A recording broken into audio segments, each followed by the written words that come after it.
This is the BODAR Blast by the USS Decatur, with your host, Lt.j.g Daniel Ehrlich. All views expressed on this show are not those of the United States Navy and made by the individuals who are on the show. All music used is used with the permission of the songwriter or is royalty-free. This is a feature production of the USS Decatur and is made free to use and free for all the families and supporters of the USS Decatur DDG 73. Bold and daring. And welcome to the BODAR Blast. I'm Lieutenant Junior Grade Danny Ehrlich, and I am the host of USS Decatur's flagship podcast, now coming to you via Spotify, Apple Music, Google Podcasts, and wherever you can find your stream podcasts. And we are super happy and super proud of being able to finally get you guys the podcast of USS Decatur, the BODAR Blast, wherever you listen to streaming podcasts. I know it's really awesome. We've been posting the links to DVIDs, which is the DoD's specific public affairs website, but it's great to finally get on streaming platforms and be a podcast just like any other and share our story while we're out on deployment and hopefully beyond to the families back at home. We are so excited to be sharing our story today and just kind of going over things that have happened over the last couple of weeks. We've had a couple of successful replenishments at sea. You've probably seen the photos of us with both the Charles... let me say this correct. The Charles Drew, USNS Charles Drew, and the USNS Amelia Earhart, both replenishments at sea were great. We got over 70 pallets of stores, thanks to our supply team for getting those supplies. Food, we didn't get any mail, but food, dry stores, frozen stores, ship store stuff, soda, really anything that you can kind of think of that the ship kind of needs. Parts, maintenance items, that kind of thing, and to our guys down at the fuel station too. So, some people probably wonder what goes into a replenishment at sea on deployment. From the junior officer perspective, my perspective, I'm usually up on the bridge, the pilot house where we steer the ship, usually either as, the officer to deck under instruction, or junior officer to deck, or the con. There's various types of con. One of the types of cons is the approach con, and approaching the vessel that you're replenishing at sea with, you're approaching another U.S., technically a merchant marine ship, and you're trying to get 200 feet away from them. It takes a lot of training, it takes a lot of simulator time, and it's all about angles. It's about geometry, really. And so you got to really prepare for that, understand what you're doing. That's why we brief beforehand with our entire teams. And then just being on the bridge, it's the command and control structure from there. But then you go down onto the station, to the fuel station with our snipes and our bosun mates. And snipe is another term for engineer. And so our snipes and our bosun mates and our deck team down there really do a great job at the station. The probe where we take fuel is huge. It's a big hose. It's a massive hose, and it takes a lot of people to haul it across a tension line and then basically plug it into a pipe that goes down into our fuel system. And then our engineers test the fuel, make sure that it's good, and then start pumping. And they're also trained to respond to any incidents that might occur, fuel spills, minor spills, stuff like that, to the highest degree. We've never had an incident. It's because those guys down at the station are super prepared and know what they're doing and are just really well trained. And then you have the guys at the ComRep station. ComRep is connected replenishment. I've talked about it before during episodes, but kind of getting more in depth about it because I've heard from you guys, and you guys want to hear more about the specifics of what we do, and especially unclassified stuff like this. We can absolutely share more about what goes into this. And so the connected replenishment station is all about transferring supplies. And so another tensioned line is put across. We have a bunch of personnel there too that set up that tension line, and then there's a couple of winch operators, one on the merchant marine ship and then one on our ship. Both are really well trained to adjust the winches and send the cargo back and forth. And it's a little, when you're down on the station, it can get scary the first time you look at it, because you've got hundreds of pounds of cargo going across basically 200 feet of open water on just basically a tightrope, tension tightrope. And you've got really well-trained, well-skilled personnel, our bosun's mates down there, really well-skilled to be able to make that happen, as well as our supply team who's ready to take those pallets, transfer those goods from those pallets downstairs into wherever the supply stores go, for the freeze stores into the freeze room, for the dry stores into the dry room. If it's parts, they go into to supply central, and that kind of gist. So that's what really kind of goes into the UMREP. And so we've done probably over 15 UMREPs now this deployment, and we just keep getting better and better each time. And it's fun. It really is fun to be up on the bridge. It's tiring. It is tiring to do one after another, especially being on the bridge so often. But at the same time, you get that training, and you get the ability to learn more each time. Learn more about yourself, learn more about your weaknesses, and then learn more about the team. And I think that's what we've really developed each UMREP, is learning more about our team's strengths and weaknesses, and diminishing those weaknesses every time. And so we've done a great job, amazing job by the teams for those 2 UMREPs. And then we've also been carrying out an amazing operation jointly with the USS Macon Island, which is Lt.j.g, and their Amphibious Readiness Group, or ARG. And it's called Expeditionary Strike Force. It's where you combine our carrier strike group, the Nimitz carrier strike group, to the Amphibious Readiness Group, and you create an Expeditionary Strike Group. And we've been doing what's called Expeditionary Strike Force operations, practicing for supporting the amphibious ships in launching Marines, getting those Marines from the ship to the beach, along with their equipment, and making sure that they safely get there, as well as supporting them when they have before boots get on the ground and then after boots get on the ground. And so that involves supporting them through what we call Naval Surface Fire Support, or NSFS, and we practice that. We practice supporting them in the air wing. We've been doing a lot of stuff with the Nimitz, USS Nimitz, our carrier, as far as supporting them with their flight ops, supporting the Macon Island with their flight operations, and just getting more proficient at launching those aircraft. And so it is a pretty awesome sight to sit out on the bridge wing, or stand out on the bridge wing during a watch, and just kind of watch the USS Nimitz or the USS Macon Island launch their aircraft, especially at night. We've been doing a lot of helicopter operations, but I think my favorite part, and I think the most awesome thing that we've done so far for this Expeditionary Strike Force, which you've probably seen on our social media by now. If you haven't followed us, follow us on Facebook, USS Decatur, and then follow us on Instagram, our brand new Instagram. It's been up a couple months. We post a little bit of our stories there, as well as just some side and promotional content. So check us out on there at USS_Decatur. And join us and learn more about what we do.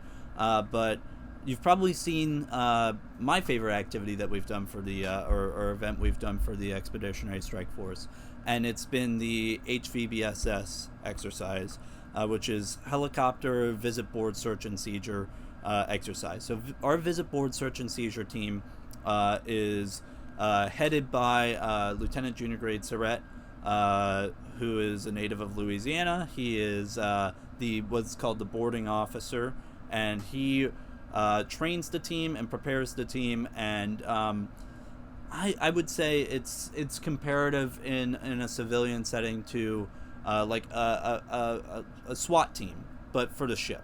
And so it's all ship personnel that are trained on the side and go to a special school for training to board other vessels that may be carrying contraband, drugs, weapons that we don't want, illegal things that we don't want being transported for, safety of the nations in the area, as well as navigation. And so the visit board search and seizure team trains every so often, gets into our rigid hulled inflatable boats and practices, basically simulates boarding another ship and searching through and making sure that everything is good. Well, we got to train with an EOD detachment, expedition or explosive ordnance disposal detachment that got to fast rope down from a helicopter, which is amazing during this exercise. I've never seen that before in my time in the Navy. They were in a helicopter about 20 to 30 feet over our flight deck, and took a rope down onto our flight deck, met up with our VBSS team, which boarded the ship from one of our boats, and simulated an exercise on board, and it was really awesome. Check out our social media to see photos of it. We hopefully are going to get an article published very soon, but hopefully you'll see some more stuff out about it very soon. Really cool exercise, and the team is super well trained. So much fun, and I just love it. It's really cool to see us train for situations that may not happen, but are certainly fun to train for.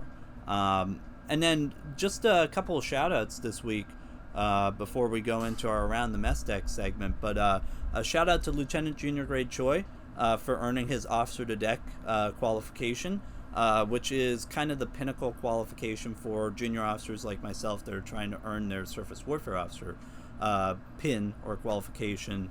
Officer to Deck is kind of that pinnacle qualification. It requires the captain's trust, a thorough knowledge of how to run the navigational side of the ship as well as the normal operations of the ship. You're the captain's representative on the bridge when you're navigating the ship.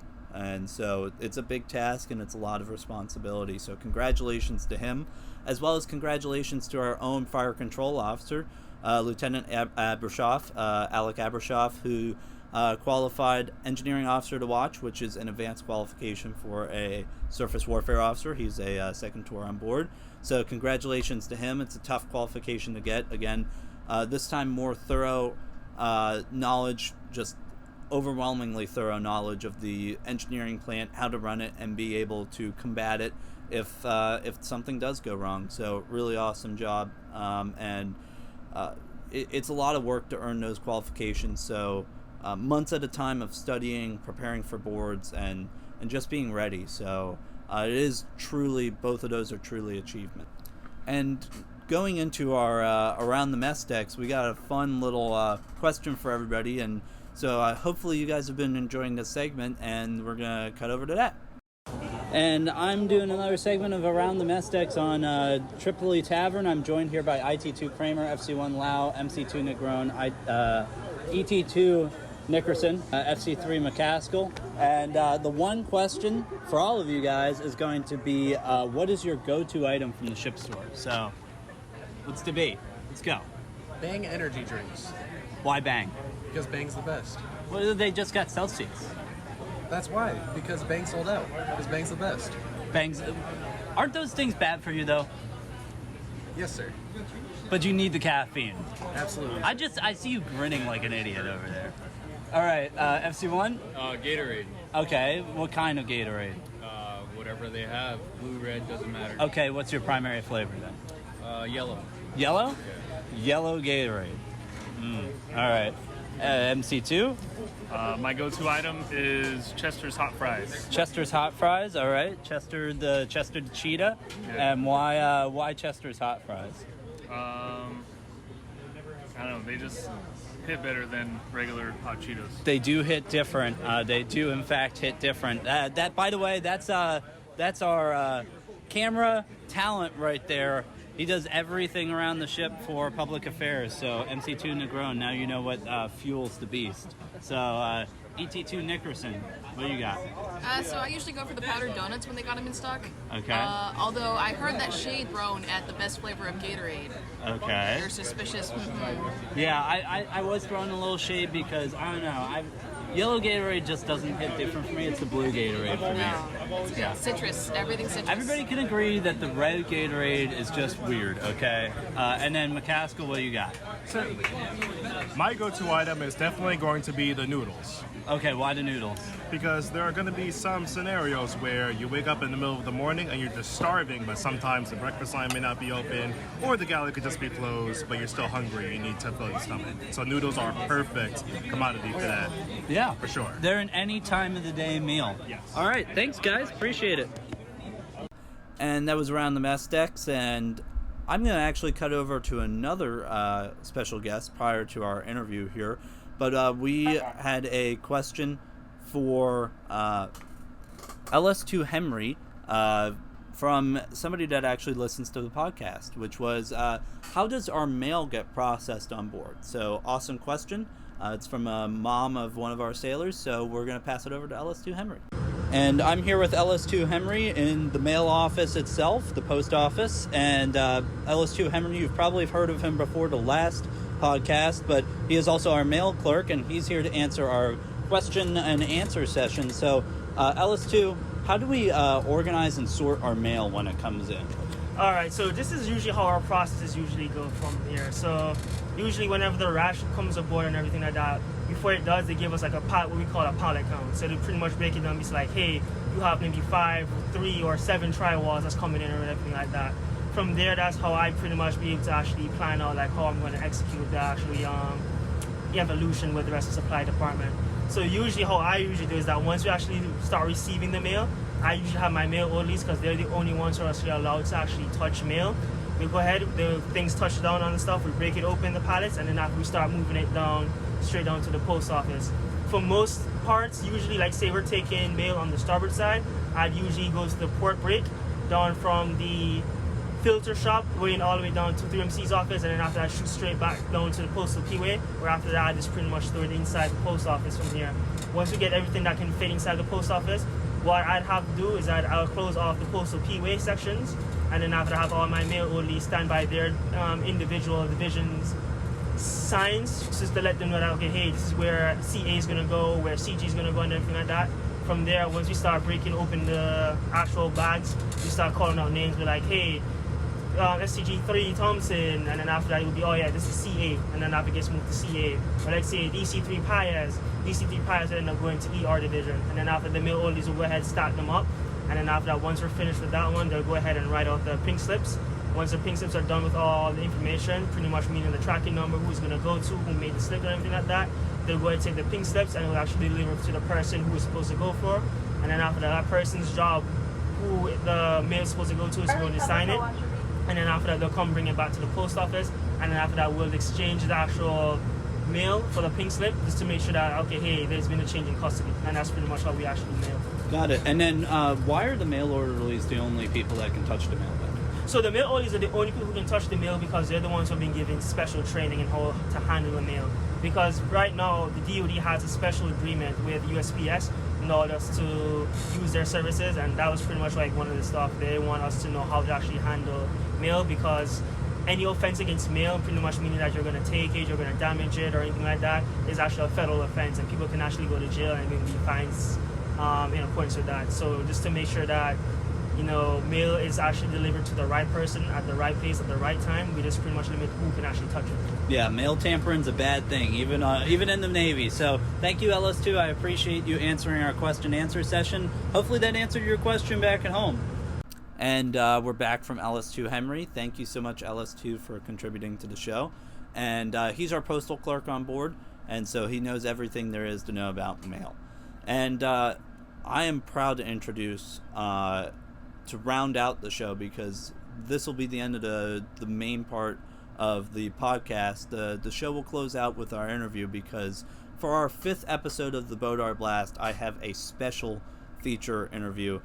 He's been very elusive to get for interviews, But it is always awesome to talk to our commanding officer, Commander Richard Jimenez, who is truly the pinnacle of being a surface warfare officer and an amazing commanding officer who deeply cares about his crew.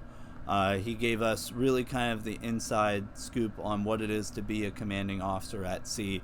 So our feature interview, this will be a long one, but over to Commander Jimenez, and thanks for listening to the BODAR Blast.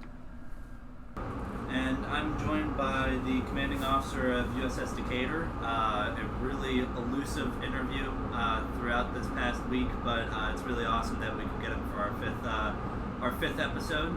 Commander Jimenez, sir, thank you for joining me this evening for the BODAR Blast podcast. Well, Danny, I appreciate your patience, and I know we've been pretty busy the last couple of days, but I'm glad that we finally got a chance to nail down this interview. So I've been looking forward to it, actually. Yes, sir. I know you have, because you mentioned it in the boardroom. I was interviewing for our fourth episode, PS3 Redmond, which, if it hasn't been out already, you'll hear it on the airwaves very soon, but a really good interview. And Captain comes in halfway through the interview and mentions, he's like, what's going on here? And I'm like, I'm interviewing PS3 Redmond, and Captain, you expressed interest. So am I the first triad member to get an interview, or have you already interviewed? Yes, sir. I think we got to start a little competition between you and the XO, because in the Christmas video that went out, the XO had quite a bit of flair. So yeah, he most certainly did, and but I am glad that you. I'm glad I'm doing the interview first, so my feelings would be hurt if you. Yes, sir. And I really appreciate it, because I know that a lot of families back home also do want to hear what's going on, especially from the commanding officer. So, it's important. Sir, starting more about your history in the Navy and what has made you basically you in the Navy. You went through OCS, but what did you do in that time before the Navy? So in the time before the Navy, I was just trying to figure things out. I had kids at a young age, so I was kind of in a relationship with my wife now. But it really kind of started off when I was a college student. I had several jobs. I was studying at the University of Texas El Paso, and one of the jobs I had was as a telemarketer, and I was using that to kind of pay my way through college a little bit. Terrible job. I learned how to talk to people and kind of try to establish relationships in the 30 seconds that you have to try to sell them long distance service or whatever it was we were selling at the time. But I worked there. I worked at Walgreens in the pharmacy. That was an interesting job. I met a lot of good people. Most of them were college students as well, so we had that in common. And so I worked at a pharmacy. Probably the most memorable job, and something I may even consider going back to, was teaching. I taught at an adult learning center called Languages Are Us, and it was a really rewarding job. These were people who were on their second chance to try to get their education, their GED, or for whatever hardship they had endured that made them leave high school. Well, this was their second chance, and I was a part of that process. And it was always very, very satisfying when somebody met their goal or succeeded. And you put in a lot of hours to try to teach them just the curriculum to be able to pass, and that was a great job. And that was the last job before I came into the Navy. I came into the Navy via a program called BDCP. I don't even think it's around anymore. But I asked to join after 9/11, and so 9/11 occurred, and I was ready to go. I went into the officer recruiting office and I said, I'm ready to do this, and they were like, hey, slow down, you gotta finish school. That's how this program works. And so I did that, and then after that I left for officer candidate school in the fall of 2001. And so you mentioned 9/11, sir. So that was kind of that moment that really got you like wanting to go into the Navy. Was that like your only reason for wanting to go into the Navy, sir?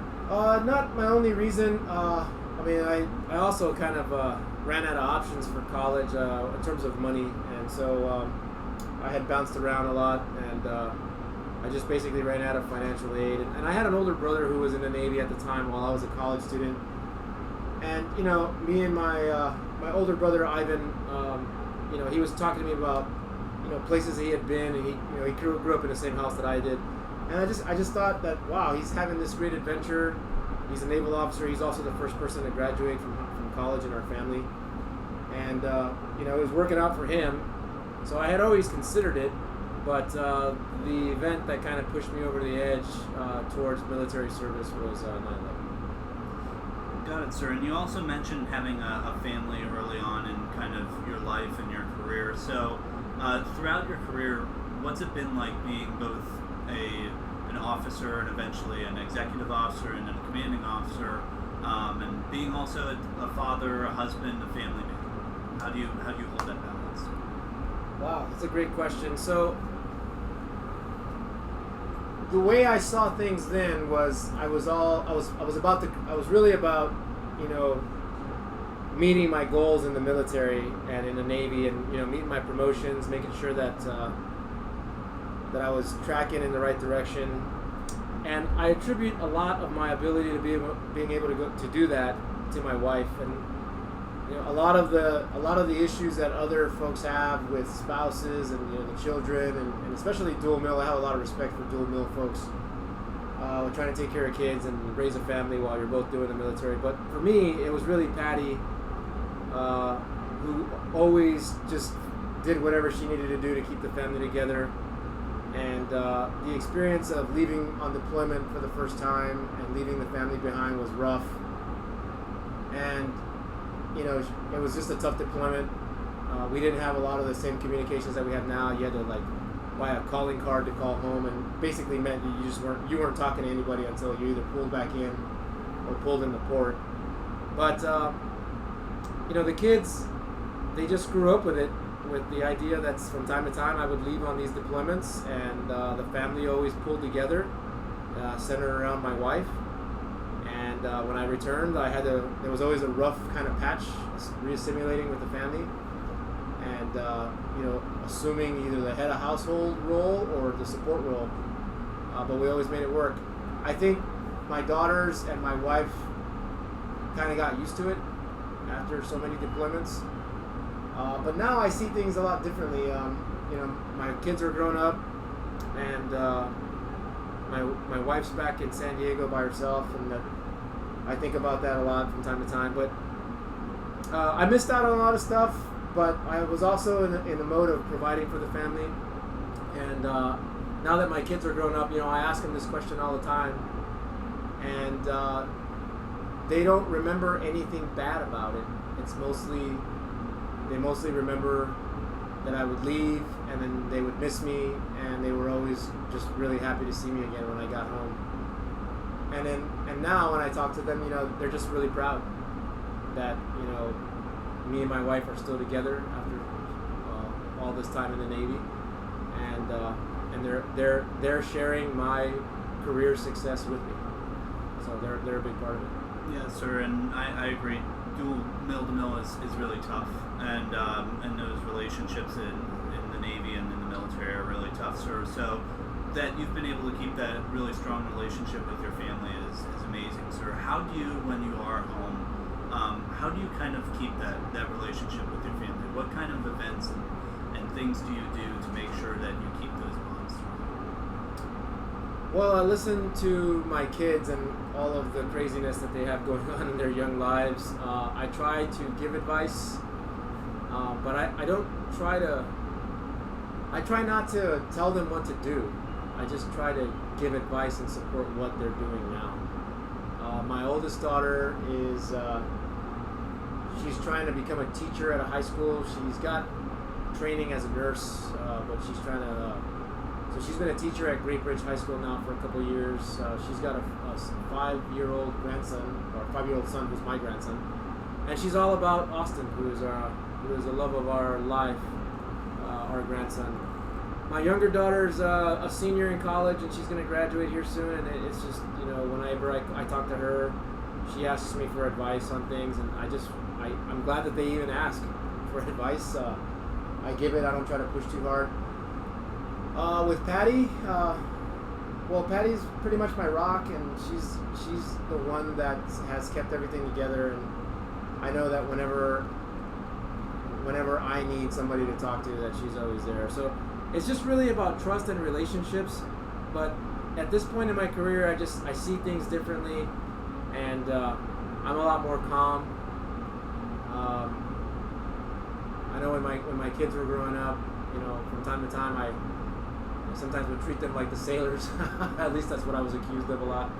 But no, my daughters, I'm super proud of them. They turned out to be good contributing members of society. I'm super proud of my older daughter. She's a great parent, and I think they both have mine and my wife's work ethic. And so it's just great to be their dad and to watch them grow up into being adults, and they realize that adulthood is tough, but I think that they're well suited for it, and I'm just super proud of them. Sir, and you mentioned earlier that you had done some teaching at some learning centers earlier on in your life before the Navy. Do you do a lot of learning in your job as commanding officer? I mean, there's also a lot of teaching as an officer, but do you learn a lot as the commanding officer of a ship, sir? Yeah, well, I'm always learning. A lot of it is you're learning about yourself and how you react to different things, like good news, bad news. You're learning a lot about your people, right? I take an interest in what everyone does, where everyone's from. There's an interesting fact about all 330 people here, and it's I just enjoy talking to them and learning more about those folks. But for the most part, as far as I'm learning a lot about operating in this AOR. The Western Pacific is vast. We're learning about what the adversary is doing in this big chess game that we're playing out here, and so it's a constant learning environment. What was working for us last week probably won't work for us tomorrow, and we've got to adapt. We've got to adapt to weather. We've got to adapt to material challenges. When something breaks, as the captain of the ship, if I don't know a lot about it, I need to learn about it, because material degradations like that create risk. So, I'm a career engineer, so when things happen in combat systems that are degradations to equipment, I ask questions and I try to learn more about, what does this equipment do for me? What are the redundancies? And how do we fix it so that we can continue to meet our mission? So I'm always learning something about either the ship, myself, a piece of equipment, or just operating in this environment.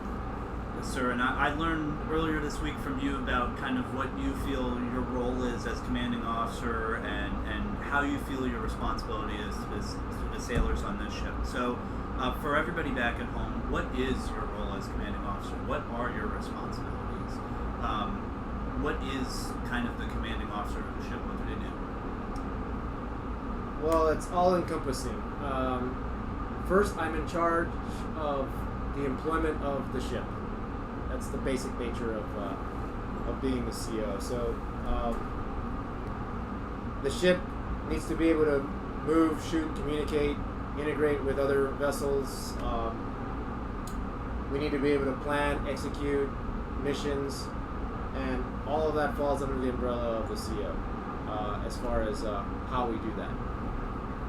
But I'm also responsible for the training of all of my officers on the ship, for them to eventually be ready to assume the role as commanding officer at some point in their careers if they choose to do so.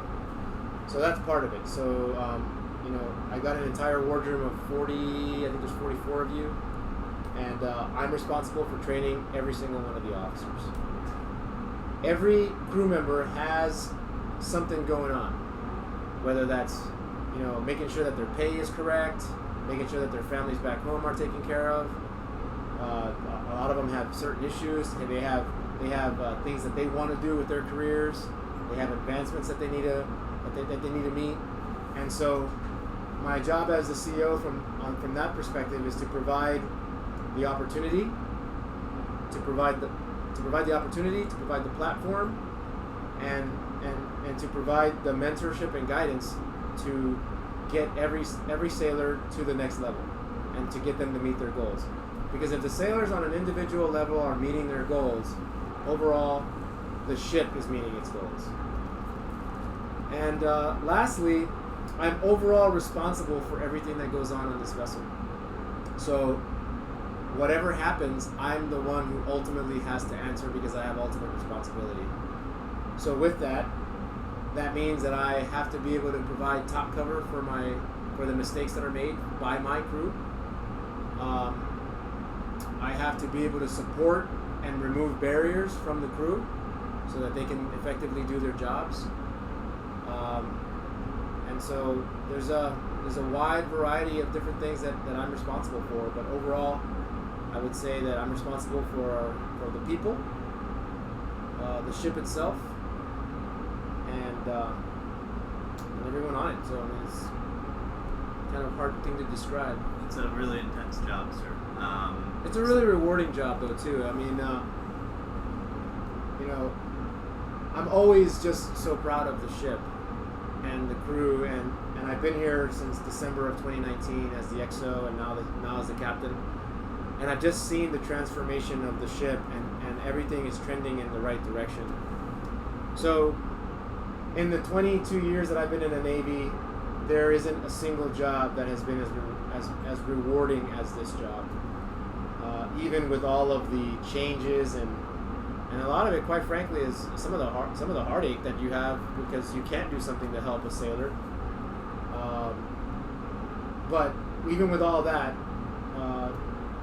it is the most satisfying job I've had in my life. Yes, sir. And would you call like your change of command day the proudest point of your Navy career? Well, first I got to get there, Danny. I mean, but I would say yes. I would say yes. Again, this is a pinnacle tour for me, and we're doing things at such a high level. You know, I talk to a lot of my peers on other ships, and like some of their struggles are not the struggles that we have here. And I consider myself very lucky that we have the crew that we do.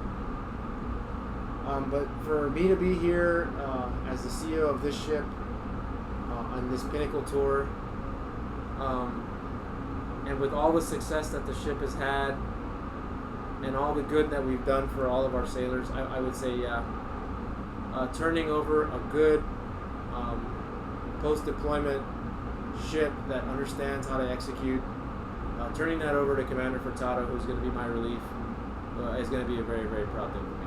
Yes, sir. And you mentioned struggles on this ship, other ships. As a commanding officer, what has been your hardest moment? What has been the most trying time you've ever had?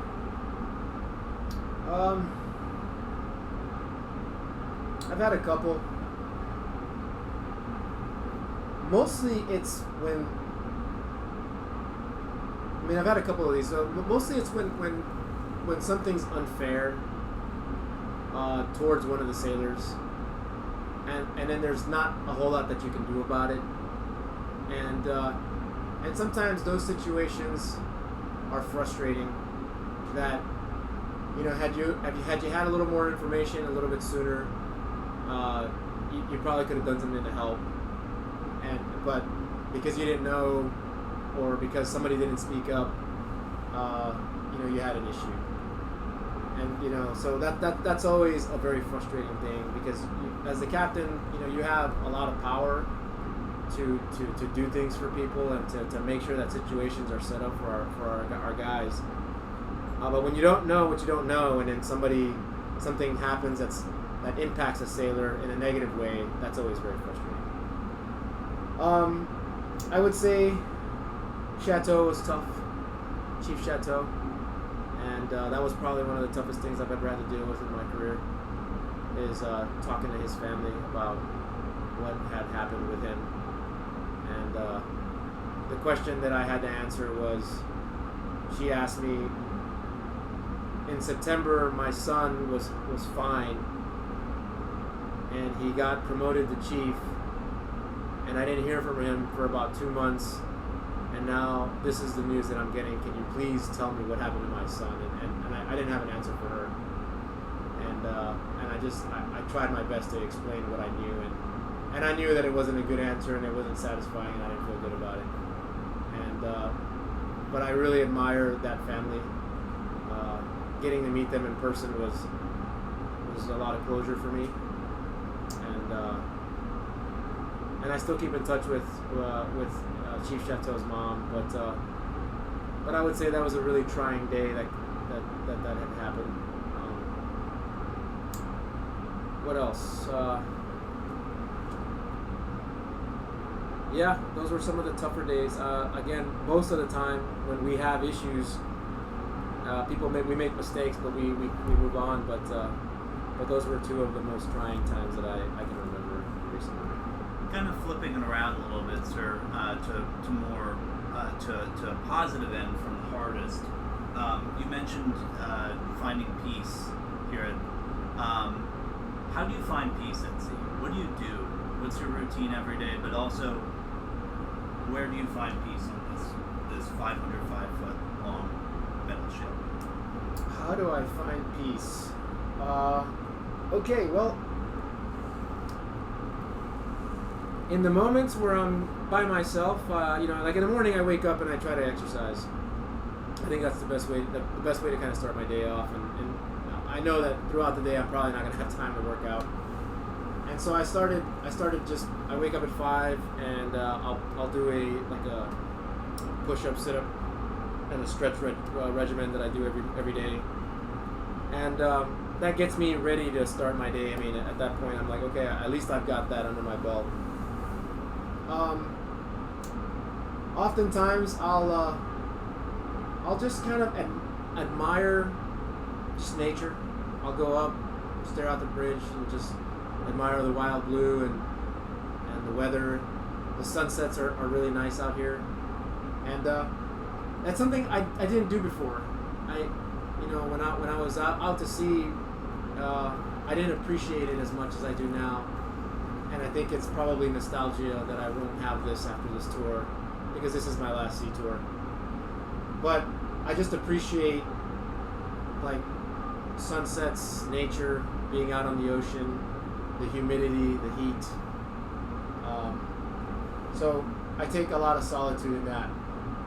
But I'll tell you, Danny, that the thing that brings me the most peace is just walking around talking to people. And I'm in the same boat as all of my guys, right? I have a different job than they do, but we're all in this together. And I think that for the most part, the crew understands that. And there's a lot of peace in camaraderie with these guys. And like the JOs, I love talking to my JOs. They make me laugh, they're seeing everything for the first time through their eyes. And I think back to when I was a JO, how everything was new, and everything that we were doing was just new to me, and it was a new experience.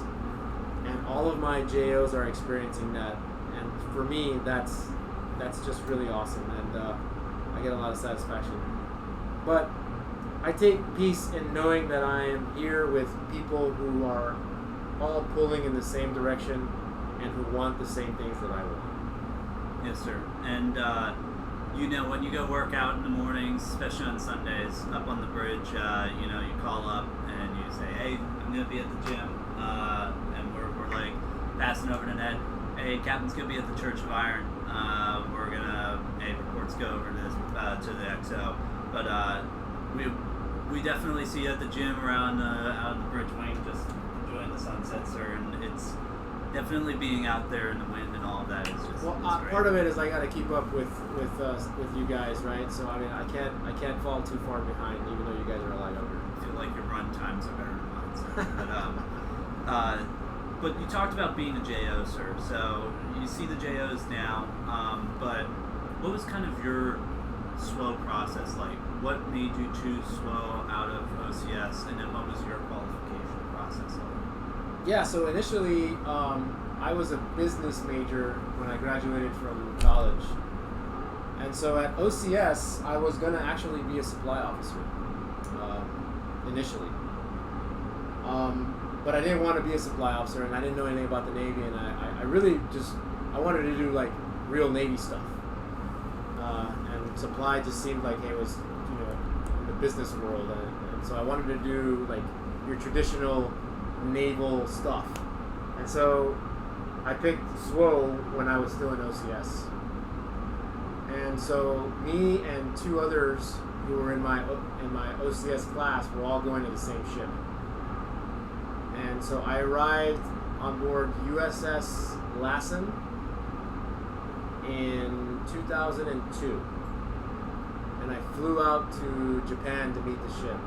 And for the first thing was I couldn't believe I was going to Japan, because from where I'm from, I mean, I'm from the middle of nowhere, Texas, and I was flying to Japan, to Tokyo, to meet the ship, and I was just so excited about it. I was starting off my career, and I arrived on board USS Lassen. And so my process was, I had training to be a commo. I had gone to 6 months SWAS, plus there was an additional 3 months of training specific to being a communications officer. And when I arrived on the ship, they put me in engineering, which I had zero training for. And so I had to learn fast, but I was indoctrinated in the engineering department on USS Lassen. And it was a little bit different back in those days. Like the engineering department had a lot more people, and we just kind of handled our own business. It was our own little world, The engineering department was different than everybody else, and as an engineering officer, you weren't really concerned about everything else that was going on outside of your department. So my process was, I didn't get to rotate up to the bridge like some of my peers did. I just they kind of just forgot about me in engineering. And I had a great chief. His name was GSMC Ceballos, and he kind of took me under his wing. And I remember him saying to me, he's like, "Hey, well, if they're not going to get you up there, we're going to train you to learn everything about engineering down here." And so I did that, and I was probably the most knowledgeable engineer in the ward. As far as my level of knowledge for engineering in the wardroom, I was probably the most knowledgeable guy, aside from like the Chang, which is the chief engineer. And so I really learned it. I really learned the engineering plant well, and I was qualified as an EAL before I was qualified as an OD. And then finally I got to rotate up to the bridge, and then I cut my teeth as an officer of the deck. My process was a lot easier than, like, say, your process and your peers. I think there might have been maybe 8 of us who arrived on the ship at the same time. So it was this core group of 8 officers who were learning everything as we were going. And there was just a lot more opportunity. Your peer group has 26 people in it when you guys first arrived here. So in terms of proficiency, and the fact that we were in the shipyard for so long, that's tough. And so you guys have a much more difficult road for your qualification process than I did, just by the sheer fact that we were awarded these opportunities because there weren't as many of us trying to get the qual. But the bare bones of the process is the same. We had to conduct PQS, we had to do training, we had to take credit for evolutions. And I'll be honest with you, it wasn't a fun process for me then, and it's not a fun process for you guys now. But you got to do it, and so far, I'm super proud of all of you guys. When I watch you guys execute on the bridge, I sometimes have this. Well, every time that we have a next special evolution, I sit back and I just kind of watch everybody, and I watch what's happening. And everybody knows what to do. And if I think back to our first underway for TICOM sea trials back in 2021, excuse me. I think it was November of 2021. where nobody knew what to do, right? And we were all kind of learning this from the beginning. And now, when we are doing an unrep or whatever it is that we're doing, everybody knows their job. Everybody knows how to drive the ship. And so I think that you guys are all learning things the right way. You guys are learning things the way I learned them. And so that's what I'm trying to impart on you guys. I guess time will tell. But for the most part, I think you guys are going to be well prepared for when you move on from Decatur to your next tour. So the bare bones of the process is the same. I admire you guys because it's a little bit harder. Yes, sir. And you mentioned checking on board that first day. The story from Japan when you first got there, probably not good for airwaves. But what was the most trouble you ever got in as a JO? Oh man, jeez. So, okay. One of my good buddies was the auxiliaries officer. This guy named Josh Lipsker. And Josh, if you ever hear this, you were my bud, man, and you were the OXO. I looked up to you. Josh Lipsker was a fantastic ship handler. He was the best ship handler we had on the ship, and he was my OD. I learned most of what I know about driving the ship from Josh back in that time. And Josh was going to leave. He had been there about 6 months before I did, so part of the process is he was going to rotate and go to his second tour. And we were in Port Hueneme, and he was going to have a hail and farewell. But I was on duty this day, and I was really bummed out about that I wasn't going to be able to go to the hail and farewell to say bye to my buddy. So the XO understood this, and he said, okay, well, hey, I know you and Josh are close, so I'm going to give you an opportunity to go to his farewell, but you got to understand that you're on duty, and so you can't drink, and you got to come back to the ship. And so I agreed to this plan with my XO, and I was like, yes, sir, thank you very much for letting me go. It means a lot to me, and I won't have any alcohol, and I'll come back to the ship because I know I'm on duty. So we're at this, I don't remember the place, but I remember it's kind of tacky. They had pool tables and a bar. And, I broke the rule. I went into the bathroom, and Josh Lipsker and a couple of other my buddies were like, hey, drink this beer. And so I had a drink or two or five. And then it was time to leave, and I told these guys, hey, look, guys, I got to go back to the ship. And they were like, nobody's going to miss you anyway. Just hang out with us.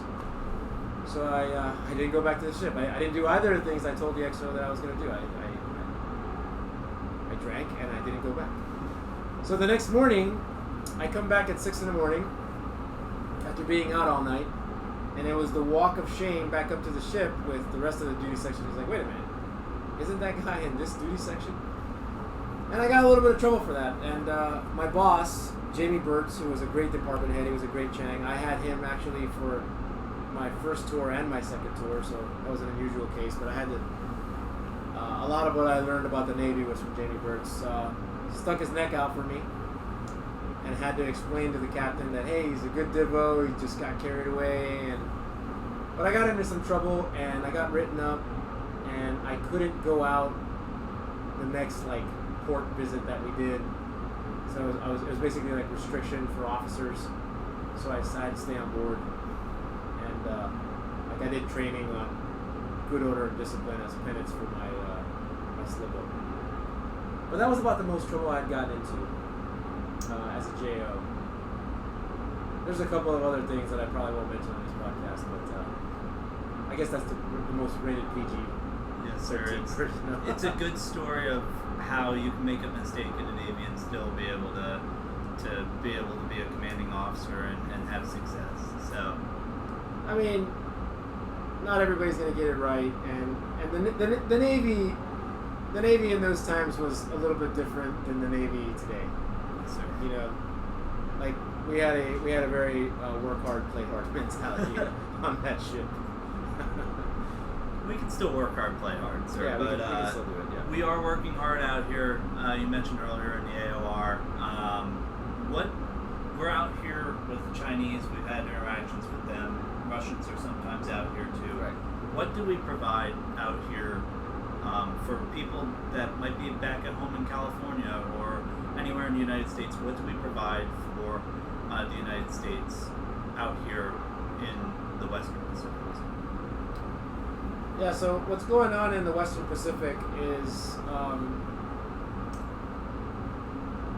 you have China is kind of like the big brother in this AOR for the most part, and so there's a lot of claims to territorial seas that are unfounded and that are not supported by the government. And so what we're out here to do is we're out here to challenge that. I mean, any vessel can transit the South China Sea. The South China Sea is not part of the territory of China. And so what we're out here to do is we're out here to ensure that freedom to use that waterway by us and our partner countries is upheld without impedance from China. In addition to that, we are out here to support our partners who believe the same thing that we do, that this is the open ocean and we have access to it as well, and that excessive claims to man-made islands in this AOR don't give you rights that you shouldn't have and that other countries don't have. And so interoperability with our partner countries is a big deal.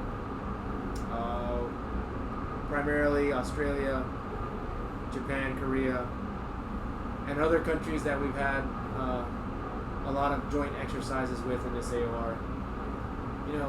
We are a reliable partner, the U.S. Navy is. And we have to make sure that is a standard for when we're operating out here. And so our presence out here ensures that. And right now, we're not at war. But the fact is that we need to ensure that our presence and the operations that we conduct out here with our partners are done as a matter of routine. Because the minute that we stop doing that, you revert back to a, give an inch and they take a mile type of mentality. And that is exactly what will happen. Yes, sir. And we've been out here for, I guess, around 3 months at this point, sir, in the AOR. What has been kind of your favorite moment of deployment so far?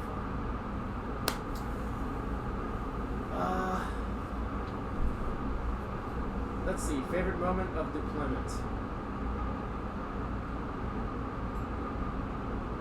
We located a submarine that had not been located by anybody, including the folks whose job it is to find submarines. We did this in protection of USS Nimitz, our aircraft carrier, and it was beautiful. We got indications and warning, and we got a sniff of a submarine using some of our sensors on board the ship.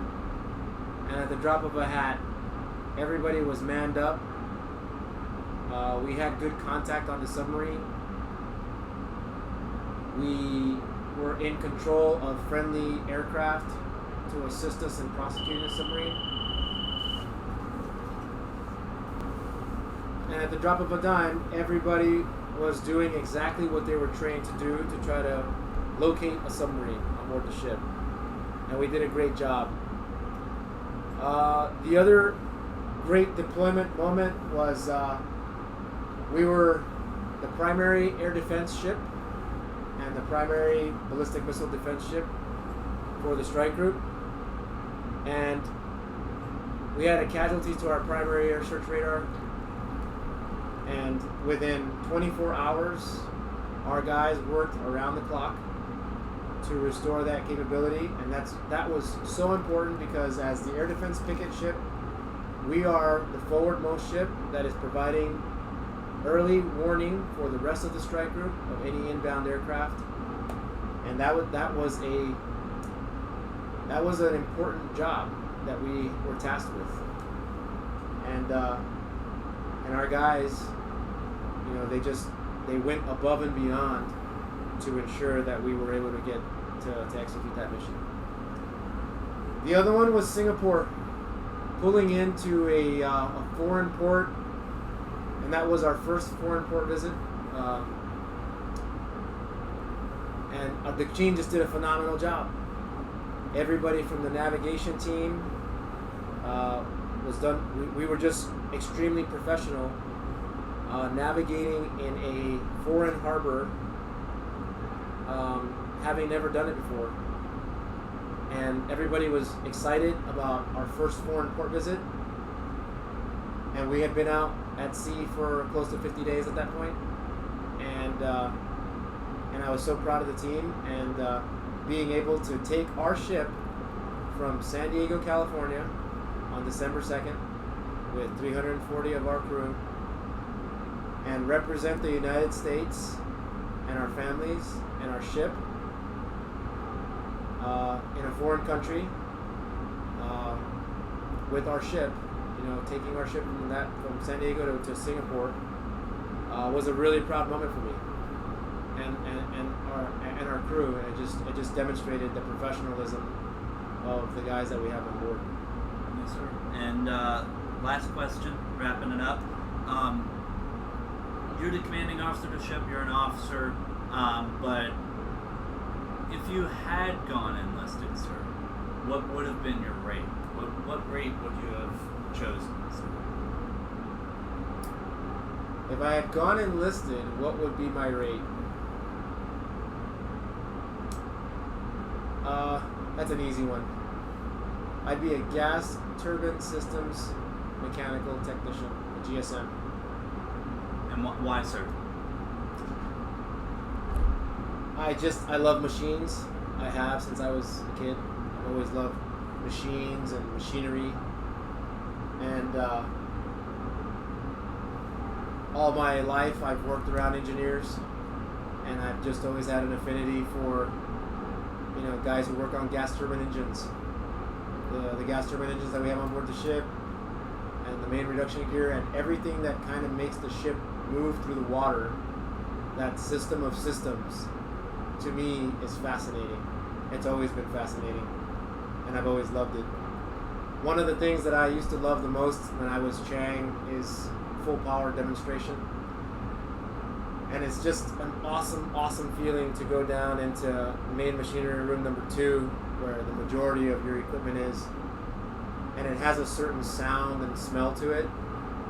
And when just the engineering plant at full hum, 30 plus knots, with all the machinery operating at peak power, peak performance, and it's just a glorious thing.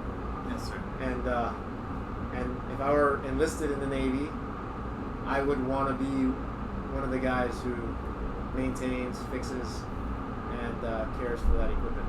See, I would have thought you would be a GM because you just look like you had a lot of fun on the crew serve mounts. Oh, that's a lot of fun too, but my heart is in the engineering plant. So, the phone did ring earlier on in this podcast, and I am going to leave it in because I do have one last question, sir. Sure. Does the phone ringing in the middle of the night get really bothersome? Like when you're trying to sleep, does it get really bothersome? It's tough. I'll probably have PTSD for that noise, like, you know, for a while. Wake up in the middle of the night in a cold sweat.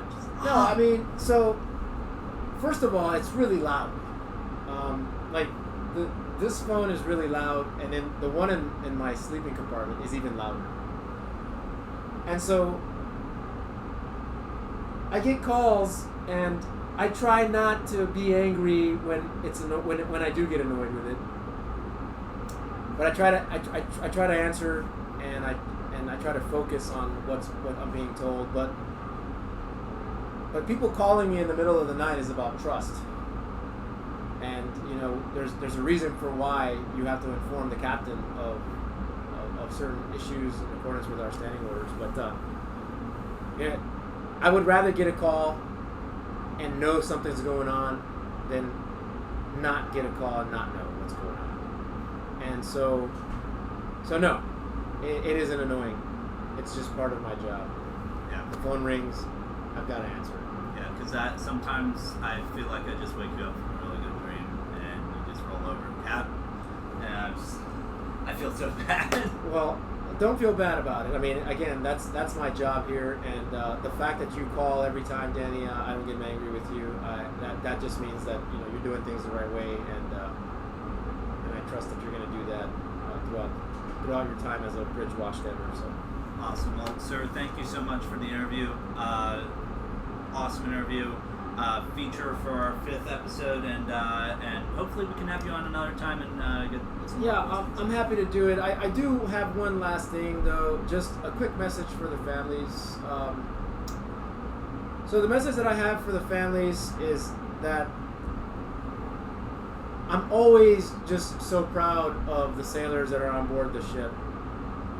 They are brave, they are tough, they're determined, and they are also kind. And every time that I walk around the ship and I just watch them and I interact with them on a daily basis, and they're just so proud to do their jobs and they're so proud of being on this team. I can't describe what that's like for me as the captain, but I would like for everybody back home to know that you should be proud of these people on board Decatur. Your sailors are doing a phenomenal job, and it's a challenging environment to be in, to wake up every day on the ocean, and it's 509 feet. They can't leave the ship because we're in the middle of the ocean floating around. But every day, everybody's got such high morale, and everybody's looking out for each other, and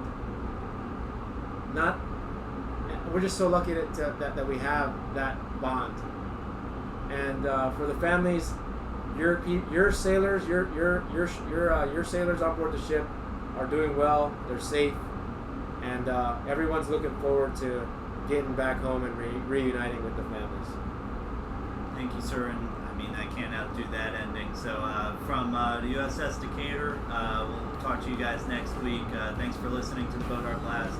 I'm Lt.j.g Danny Ehrlich. See you next week. Old American.